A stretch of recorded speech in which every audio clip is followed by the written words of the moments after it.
أستغفر الله العظيم إن الله. Hukum bacaan Al-Quran, doa atau tahlil dan jamuan makan untuk orang meninggal.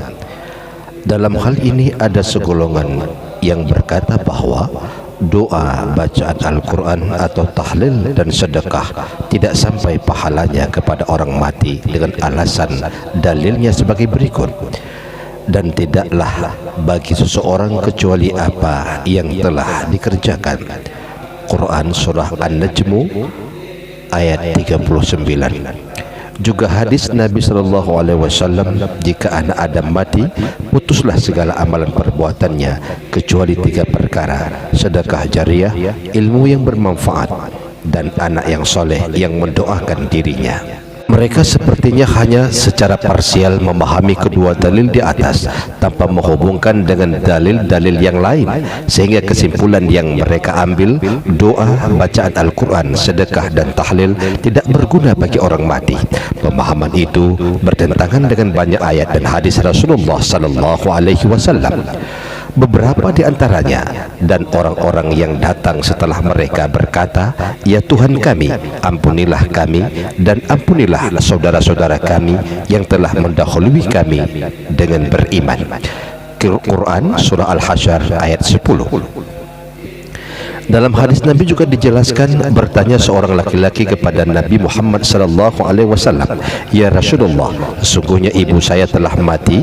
Apakah berguna bagi saya seandainya saya bersedekah untuknya?" Rasulullah menjawab, "Ya, berguna untuk ibumu." Hadis riwayat Abu Daud. Dalam tafsir At-Tabari jilid 9 juz 27 dijelaskan bahwa surah An-Najmu ayat 39 di atas diturunkan tatkala Walid ibnu Mughirah masuk Islam, diejek oleh orang musyrik, dan orang musyrik tadi berkata, "Kalau engkau kembali kepada agama kami dan memberikan uang kepada kami, kami yang menanggung siksaanmu di akhirat." Maka Allah Subhanahu wa ta'ala menurunkan ayat di atas yang menunjukkan bahwa seseorang tidak bisa menanggung dosa orang lain. Bagi seseorang, apa yang telah dikerjakan bukan berarti menghilangkan pekerjaan seseorang untuk orang lain, seperti doa kepada orang mati dan lain-lainnya. Ibnu Taimiyah dalam kitab Majmu' Fatawa jilid 24 berkata, orang yang berkata bahwa doa tidak sampai kepada orang mati dan perbuatan baik pahalanya tidak sampai kepada orang mati, mereka itu adalah ahli bid'ah.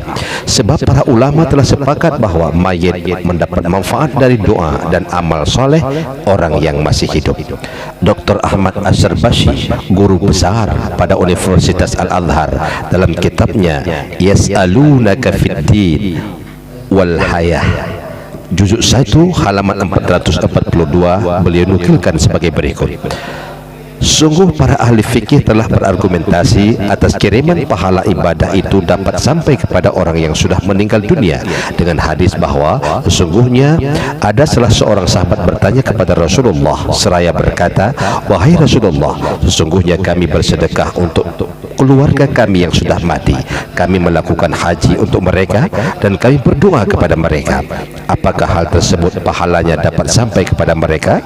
Rasulullah bersabda, "Ya, sungguh pahala dari ibadah itu benar-benar akan sampai kepada mereka, dan sungguhnya mereka itu benar-benar bergembira dengan kiriman pahala tersebut, sebagaimana salah seorang dari kamu sekalian bergembira dengan hadiah apabila hadiah tersebut dikirimkan kepadamu."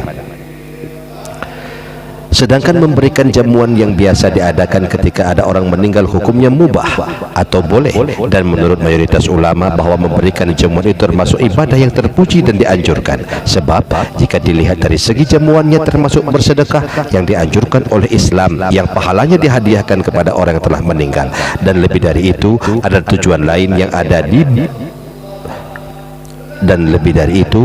tujuan jalin yang ada di balik jamuan tersebut, yaitu ikramut tuyuf atau menghormati tamu, bersabar menghadapi musibah, dan tidak menampakkan rasa susah dan gelisah kepada orang lain.